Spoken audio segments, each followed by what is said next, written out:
What's up, CFM? It's time for Flex Friday. Let's begin with our warm-up. We're gonna go 3 minutes of your choice warm-up pace cardio, and then we're gonna get 3 rounds through, 5 reps on each leg of a Cossack squat. So big wide stance, point those toes apart, and I want you to sit all the way down.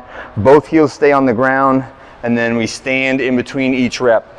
And again, every time you go down on this, I want you to touch your hamstring to your calf on the knee that's bent, and I want both heels to stay on the ground. We're kind of rotating away from that leg that's bending every time, all right? After you get that, I want you to grab a band. We're gonna do a little band complex. So hand on either end of the band. I'm standing on top of the band Romanian deadlift. So we're just stretching out the hips, hamstrings, and glutes. When I finish that, I'm gonna stay in this bent over position, and I'm just doing some rows all the way up to my chest. When I finish the rows, I'm gonna unloop one end of the band or one side of the band and bring it up to my shoulders, and then I'm gonna do 8 reps of a band press. Okay, so pulling and then pushing. And then when you're finished with that, see if you can get 3 reps of a handstand kick up. Either tap the wall or just go up to our handstand position overhead, tap your feet together, and then come back down. If you would like to do something else like a cartwheel or a round off, some other way to get upside down and get some body weight on your hands, go after it, right? But we want to get upside down. We want to get a little body weight on the hands, warm up the shoulders. One of the big keys for kick-ups, handstands, cartwheels is the ability of the arms to absorb the dynamic load of your body, changing from weight on the feet to weight on the hands, right? So a lot of you guys are good. You're strong enough to hold your body overhead. What we need to work on is the transition of going from upright, vertical, head above the feet to vertical, head below the feet, like that, okay? So that will be the practice for today in the warm-up. When we finish that, we need a couple of things for the workout. A bar that should be loaded in the 65-ish% range of your shoulder press max, and you need a pair of dumbbells, and then some rings set up, okay? So the 4 movements that this workout is based around are shoulder press, push press, strict pull-ups, and ring rows.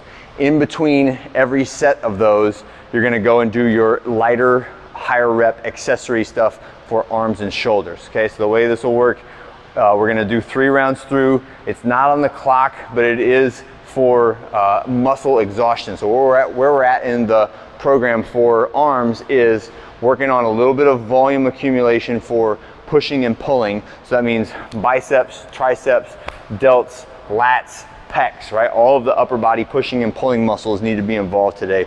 So I'll take my bar, squat it out, step back, squeeze everything, nice stable foundation, and then we're doing our 8 reps of an overhead press, strict right now, all right? When I finish that, then I'm going and doing my dumbbell complex. So what we'll do is with 1 dumbbell, I'm gonna have my hands behind my head, so the dumbbell should be touching the back of my head, like so, and I'm extending my arms up straight overhead.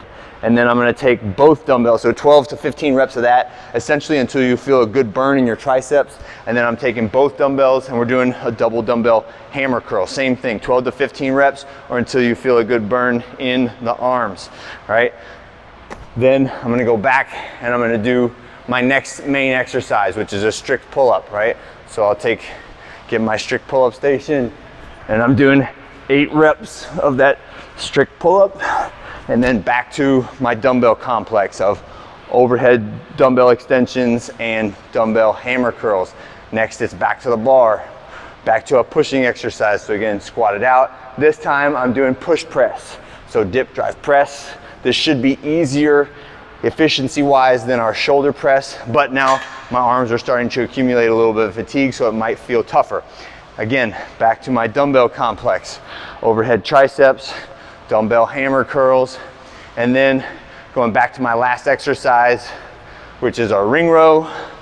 So again, mechanically easier than our pull-up, but now that my arms are a little bit tired, this should be relatively tough for 8 reps. And then again, I finish with 1 last cycle on my dumbbell complex, overhead tricep extension, dumbbell hammer curls.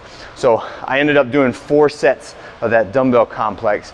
The reps can be different every time, right? Because while your arms are accumulating that fatigue, building up the waste products inside the muscles, not recovering all the way, it's going to be different, the number of reps that I get between when I start and when I get a really good muscle burn. So I may start at like 17 reps and go down to like 8 reps by the time I finish that set, and that's okay. As long as you go to where you feel like I can only do 2 or 3 more reps, that's about where you want to be for the dumbbell complex after each main exercise. And then when I'm done with that 4th exercise, 4th dumbbell complex, I can take a break, shake it out, recover a bit, and then go back fresh to my strict presses.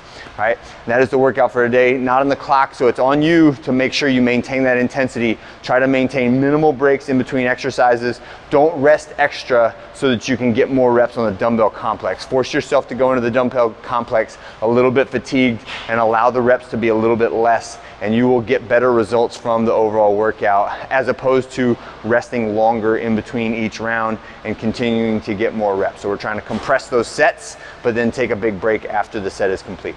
That is it for today. I hope you guys had a great Friday, and I'll see you for a Benchmark Hero workout on Saturday.